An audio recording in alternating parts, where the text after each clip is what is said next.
Welcome back, everyone. It's Stray Faye here with another episode of My Secret Pets. Alright, in the last episode, we had... I don't know, it felt like it should have been the conclusion to Lize's route, because he managed to find Fumiya and convinced him, like the sorcerer that turned all the pets, like, into humans. He convinced him to turn all of them back into animals. And to not kill them, and to not, like, have them disappear at the end of, like, the contract time limit. So, yeah, it's kind of weird that kind of happened midpoint, and, like, we've already chosen Lize, so, like, he's going to live, right?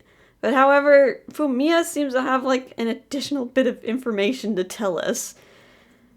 So I want to start this. I want to hear what he has to say, because Chapter 6 is called An Inescapable Fate, and I have a bad feeling about this.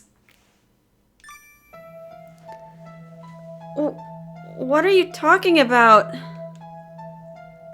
The means by which you two will be led down the path of despair will be revealed.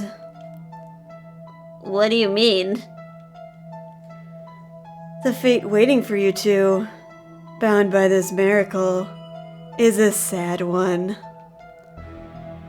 He will be able to live as a human forever by absorbing your own human life, Jane. Wait, what? With every touch, with every kiss, he will be sucking the life from you. I mean, I kind of felt like it was too good to be true, right? Like, there has to be some sort of equivalent exchange. And I just thought, like, it was just the lives of the other pets? Wait, so... We didn't hear any of this in Assam's route. We didn't hear any about this in Ramen's route. We didn't hear anything about this in Lufna's route. Did we literally get screwed to death in those endings and just, like, not know it? Because it didn't, the story didn't pan out that far? Did we literally got screwdoodled to death. As long as he lives, he'll be hastening your death. So Rachel was right. They are angels of death. Until one of you expires first, that is. It felt like the time had grown to a halt. The sound of the wind and the trees disappeared, as if we'd been surrounded by an iron wall. That can't be true. You never said anything about that. I couldn't tell you until the miracle had already occurred. A final trial of sorts, I should say. I think this had made things much more interesting, don't you think? He left that out on purpose. Like, if the other pets knew about that, they would have never agreed to becoming human. They would have rather seen Jane live. That's insane! I can't believe it. Lize fell to the ground where he stood and cradled his head in his hands. This is a fate that no man may ever escape. Fumiya then, too, took out a small wallet from his pocket. What is that? Your predecessors. The stars of the previous story. Wait, is there a prequel to this? Fumiya flipped open the wallet. Inside were photographs of a beautiful young girl and a golden retriever. I recognized both the girl and her pet dog. It was Georgie's twin brother and his owner, whom we had often gone on walks with. That's Hitomi. And Charmy. Charmy? Georgie's brother. I wanted to adopt him too, but I couldn't. Why do you have those photos? What do you mean the previous story? I had a bad feeling about what we were about to hear. Pets turning human and living off the lives of their owners, eventually killing them. Showing us these pictures after telling us that story.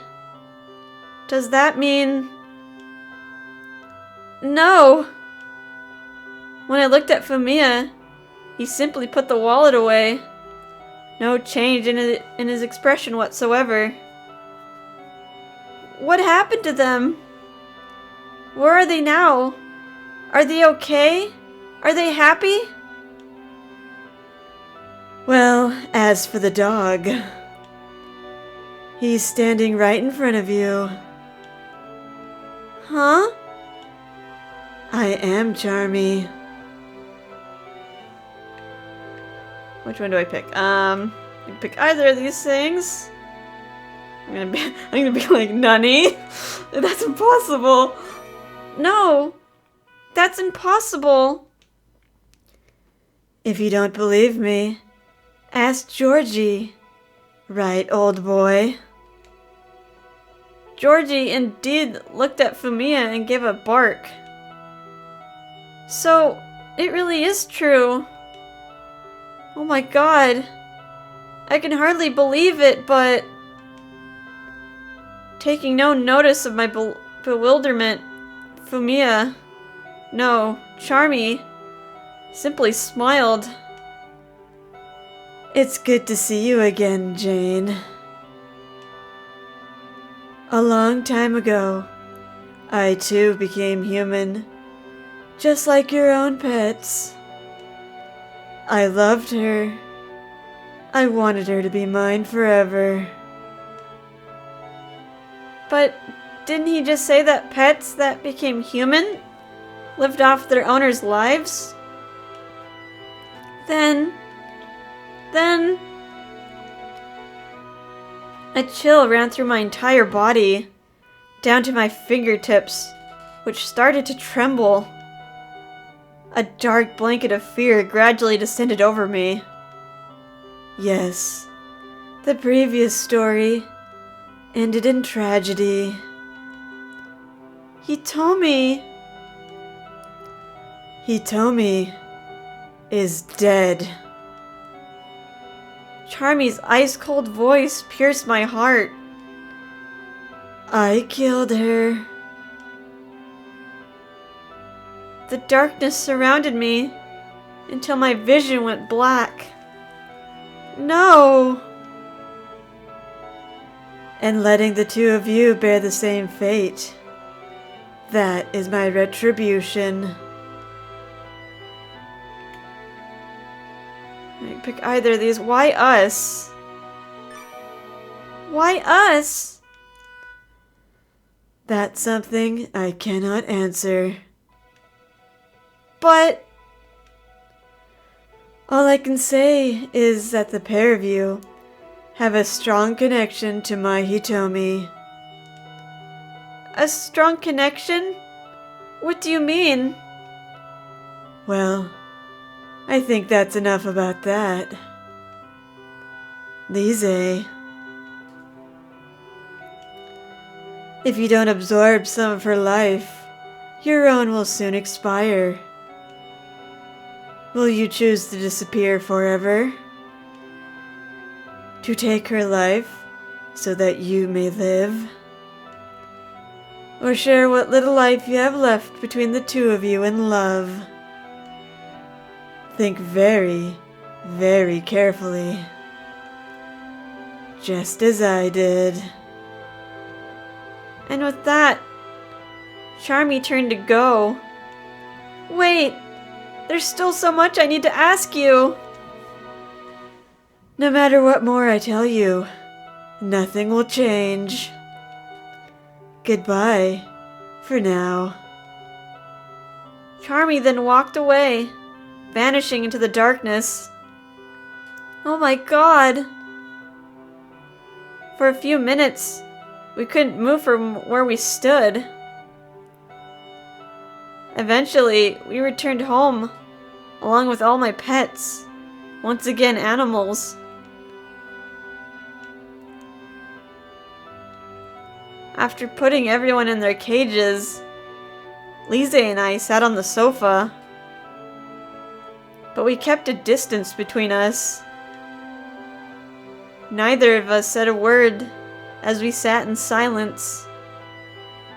Hours upon hours flew by.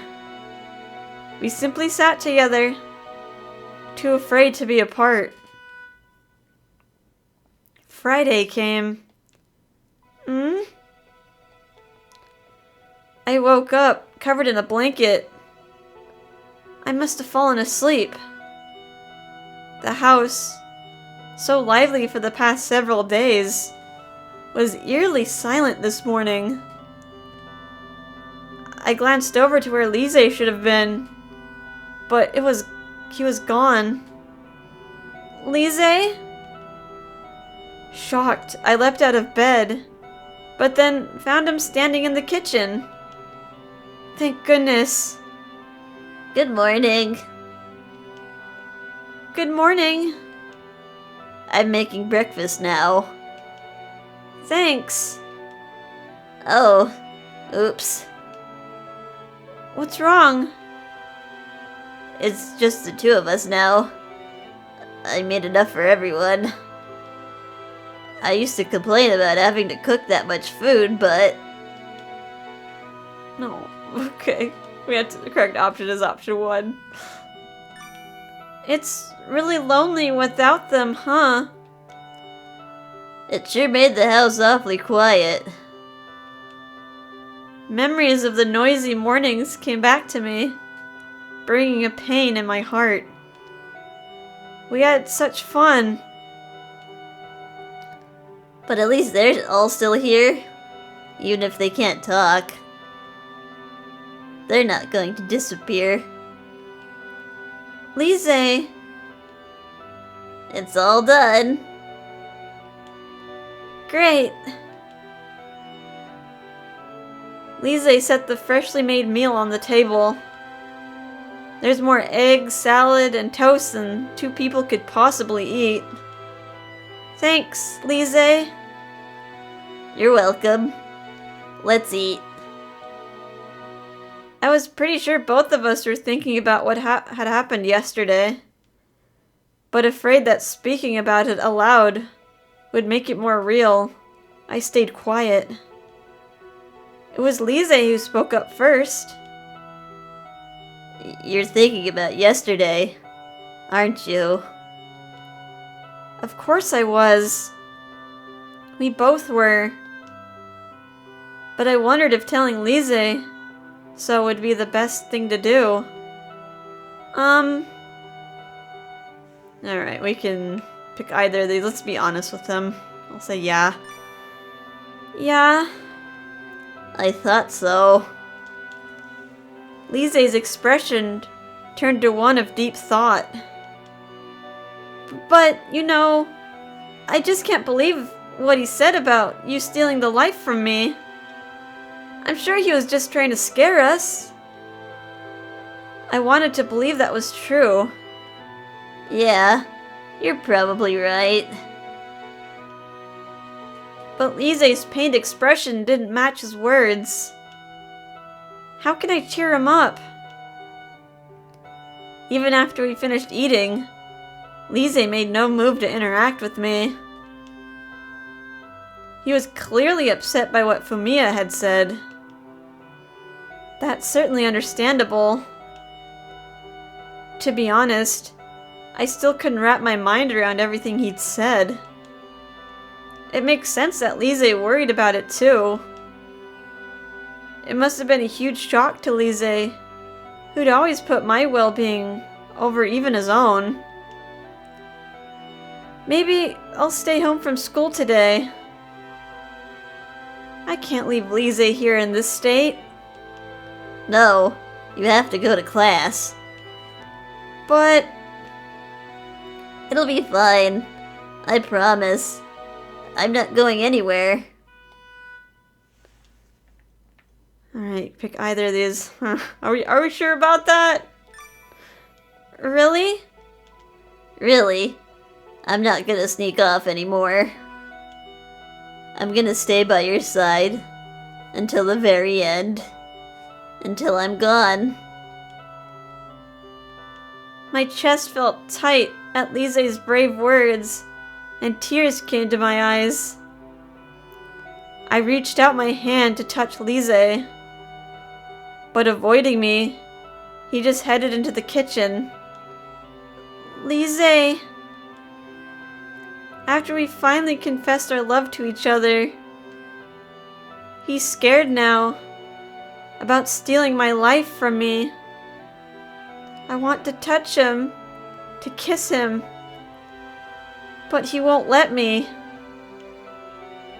All of a sudden, the photograph of Hitomi and Charmy from the other day came to my mind. Did Hitomi really? The last time I'd seen her had been before I started college. She was going to the same college, so I looked forward to seeing her around campus. But in the end, after that, I never saw her. Not at school, nor on walks through the park. Maybe she really did. The terrifying thought clenched at my chest, making it hard to breathe. Surely it was all just a story Charmy had made up. Hitomi was still alive, attending school. That's what I needed to believe. And if she was attending college, she'd be a couple years ahead of me. I needed to ask someone who might know her. My closest older friend at school. Making use of my break between classes, I sent her a text. Oh, hi. It's Eureka! The traitor.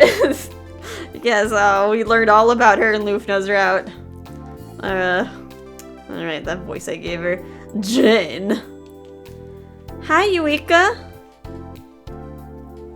Eureka was 2 years older than me, and I saw her around often. She was in the same school year and the same field of study as Reito. Back when I'd first been interested in Reito, Eureka was the first one I asked for advice. She'd been a huge help and support the whole time until we'd actually started dating. I haven't seen you around in a while. I was getting worried. Sorry. I've had some personal things going on. Are you okay? You look a little pale. Yeah, I'm fine. As there's like sirens blaring in the background. I wonder if you can hear them. They're kind of far away. Surprised at how easily she sensed my unease, I looked down. Anyway, there's actually something I wanted to ask you about. Something you want to ask me? Do you know a girl named Hitomi? She should be in the same year as you. Hitomi. I think Yuika's supposed to be saying this line. I don't know her last name, but she was very beautiful. She actually might have passed away, but... Oh, I guess this is just all Jane's lines and Yuika's just... So Yuiki just has a stern expression. What do you know, Yuika? Oh yeah, she definitely knows something. For a few moments, Eureka stood with her arms crossed without speaking. But at last, she slowly started to talk. Hitomi was a friend of mine. She was? But like you said, she passed away just about 2 years ago. Oh. It was a car accident. An accident? But Charmy said he had killed her. I still remember it like it was yesterday. That must have been so hard for you. Yeah, it was. Do you know anything about her pet dog? Her dog? A golden retriever, wasn't it? Her dog died along with her. But strangely enough, the dog's body had disappeared from the scene of the accident. It disappeared? Does that mean that Charmy died with Hitomi? Then, just who was that Fumiya person we met? I never would have thought you would ask me about her. Did you hear about her from Reito? Huh? I was surprised by the sudden mention of Reito's name. Did they know each other? Oh, never mind. It sounds like she's hiding something. Is that all you wanted to ask me? Oh yeah, that's everything. Then I'd better get going. I have class. Okay, thanks for your help. I wonder why she would bring up Reito. I thought back over to what Yuika had told me. For the past several days, I'd been too concerned with other things to think about Reito. More precisely, I hadn't hardly thought about anything or anyone but Lize. I didn't learn anything except that Hitomi and Charmy were already dead. In the end, Yuika hadn't been able to provide any new information. I mean, sort of. We learned that they died in a car accident, if that's, like, true. What should I do now? Is all that's left to wait and watch as Lize disappears forever? And it ends like that. Oh god. Okay. Let's save. We only got 6% likability in that chapter. Oh, alright, what is chapter 7 called? Chapter 7, the distance between you and him. I feel like the schism is gonna keep growing. Lize is not gonna want to touch Jane. But, oh, that means he's gonna disappear though. We can't let that happen. Alright, well, it's a lot to wrap our head around now, isn't it? Jeez, okay, well, I guess we're just gonna have to find out more the next episode, huh? Alright, it's 23 minutes. That seems about right. Pretty good sized chapter. Alright, I hope you guys are having a fun time with this. And I'll see you in the next episode. Bye-bye.